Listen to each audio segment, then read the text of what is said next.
Joining us today is Bridget Griffith, a senior marketing leader with a career spanning education, healthcare, and hospitality. With expertise in field marketing, demand generation, and building high-performing teams, Bridget has led large-scale marketing operations and cultural initiatives that have driven both business growth and employee engagement.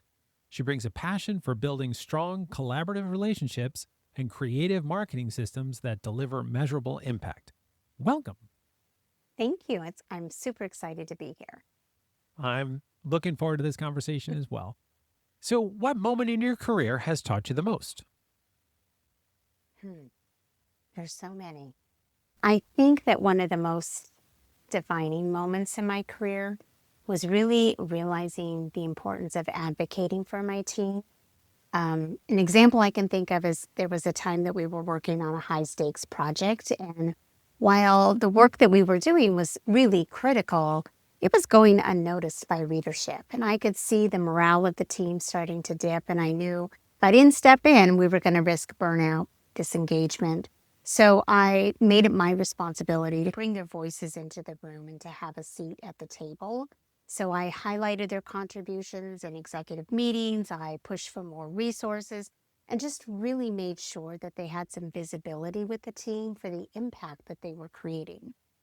And I think that experience really taught me that leadership isn't just about hitting the goals. It's about how do you protect? How do you elevate? How do you empower the people who make those goals even possible? And so to this day, I carry that lesson with me. My job as a leader is to shine the spotlight on my team, not myself.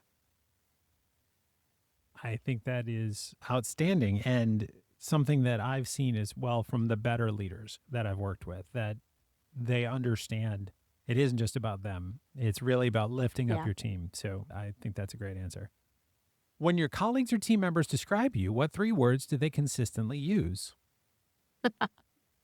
This is funny. This comes up on a lot of interviews, but interestingly enough, last year I graduated with my EDS degree, and my final paper was on my leadership style. So I actually surveyed a group of my peers, just asked them, describe me in 3 words and tell me why you chose those 3 words. And I think the words that consistently funneled to the top, and actually I agree with, is I'm innovative. I am always trying to find fresh ways to deliver value while continuing to make an impact. I'm authentic, which is what you get. I tend to show my true self, which is a bit rough around the edges, not the polished version that everyone would expect. And then positivity. I think setbacks happen. And I've been recognized for being this person in the room that has this mindset that says, you know what, it's okay. I'm going to learn from this. I'm going to adapt. I'm going to keep moving forward. So I think those are the 3 words: innovative, authentic, positivity. Those are great. Those are great. Thank you. Outside of your professional achievements, what passion project or personal interest has taught you skills that make you better at what you do? Oh boy, do I have to pick one? Let me think about this. Outside of work, you are going to constantly find me working on projects where I'm either organizing, solving a problem, supporting people, whether it's planning travel for my family and friends, because I love to do that on the side, helping families to build budgets for better financial freedom, or even just coordinating fundraisers. There's a lot. There's always something going on. And I think on the surface, those might sound very different from what I do in field marketing. But you know what? They all sharpen the same skills. I think it shows being resourceful, managing details, and helping to keep people motivated toward a goal. And I've realized that these experiences outside of work have actually made me stronger professionally. They've helped me to stay calm under pressure, to be able to think creatively, especially when resources are limited, and to just lead with empathy. So in a lot of ways, I think that these personal projects have been just as valuable to my growth as the formal roles that I've had. That's a great answer. That's a great Thank answer. you. And you definitely come across as somebody that doesn't lack for projects because you No, sound like you're the kind of person that can't sit still, which quite is not. great. Can you tell me about a mentor? Oh, gosh. I have been so incredibly fortunate to be able to work with a vast variety of people who impress me. And I think that probably someone who's had the biggest impact on me was a former VP that I had worked with, and she's since retired, but she took a real chance on me. She promoted me from being a manager into the role of being a senior director. And oh my gosh, she just modeled leadership in a way that made everything look effortless.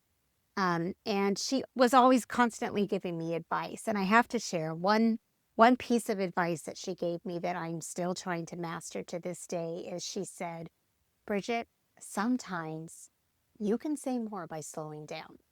And I think as women, especially, we're always trying to fill in the answer quickly. How do we fill that uncomfortable silence? But she really taught me that just taking a moment to pause not only gives space for better thinking, but it shows confidence. And so that advice has really shaped how I carry myself as a leader.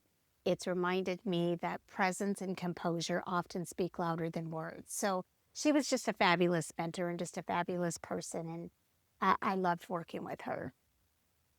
It sounds like she taught a lot and had great Yes. wisdom. What book or podcast has influenced you? Oh, I am a voracious reader. I probably read anywhere from 3 to 5 books a week. That it goes back to that whole not being able to sit still. But one book that really um, made a huge impression on me was a book called Dare to Lead by Brené Brown. And it Okay. was a book that really changed my perspective about leadership because it reframes vulnerability as a strength instead of a weakness. And women are emotional creatures by habit, but it really does challenge this old idea that leadership means you have to have all the answers. And I think instead, this book helped to show that real courage comes from honesty, from empathy, from asking the hard questions. And I think that perspective has helped so many people like myself just being able to think and to lead and to live with more authenticity and connection. So it was a great book. That's a fascinating one. I'll have to find that. If you could spend a day learning anything from anyone, living or historical, who would that be and why? I feel like this is a moment where I should say Mother Teresa because she lived so selflessly and gave to others. But honestly, going back to that former VP that took a chance on me and mentored me, oh gosh, I would love to just have more time with her. I just learned so much from her. And she had so many words of wisdom to share. And she was this soft spoken woman, but she knew exactly how to use the velvet hammer, a skill I have yet to master. And I just really aspire to lead with the same level of grace and insight and just the quiet strength that she had. She really helped me to feel calm when I faced adversity. And I need that so much today. So I think out of anyone, if I could continue to learn, it would be her. Think she'd love to hear that. That's a great one. So, what do you see as the future of your industry? I have to say, I've been in field marketing for 20 plus years, and I think it is continually evolving. And it is evolving from being this purely event execution into this strategic growth engine. And I think we're seeing a lot of different shifts in this space. I think we're seeing a shift towards more hyperlocal personalization. How do we really tailor the experience for a very specific audience rather than just going to the masses and doing these generic events? At the same time, it's really becoming much more integrated with digital. So having that in-person interaction, it doesn't just stop there. It really extends into digital nurture campaigns and social engagement. Another big shift that I'm seeing is on ROI. Back in my day, ROI was really more of a gut check. Now companies want to see how those field activities tie directly to the pipeline. So we're really leaning heavily onto data and tools to measure that impact. And then I think finally, in this world where so much digital first, field marketing is really uniquely positioned to deliver what technology can't, and that's authentic human connection. You just can't beat it. And so I think that the future of field marketing is really how do we blend smarter data with stronger personalization and this deeper relationship building that goes beyond just executing events. I think that's fascinating. So what's next for you?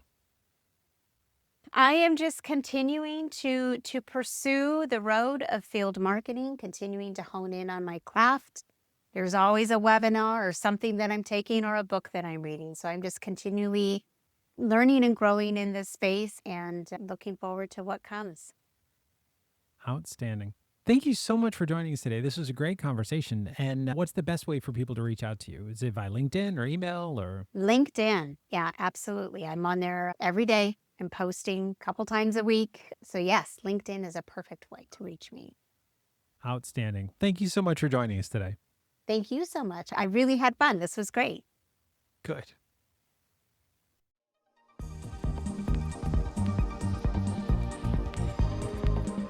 MTMG, guidance that empowers.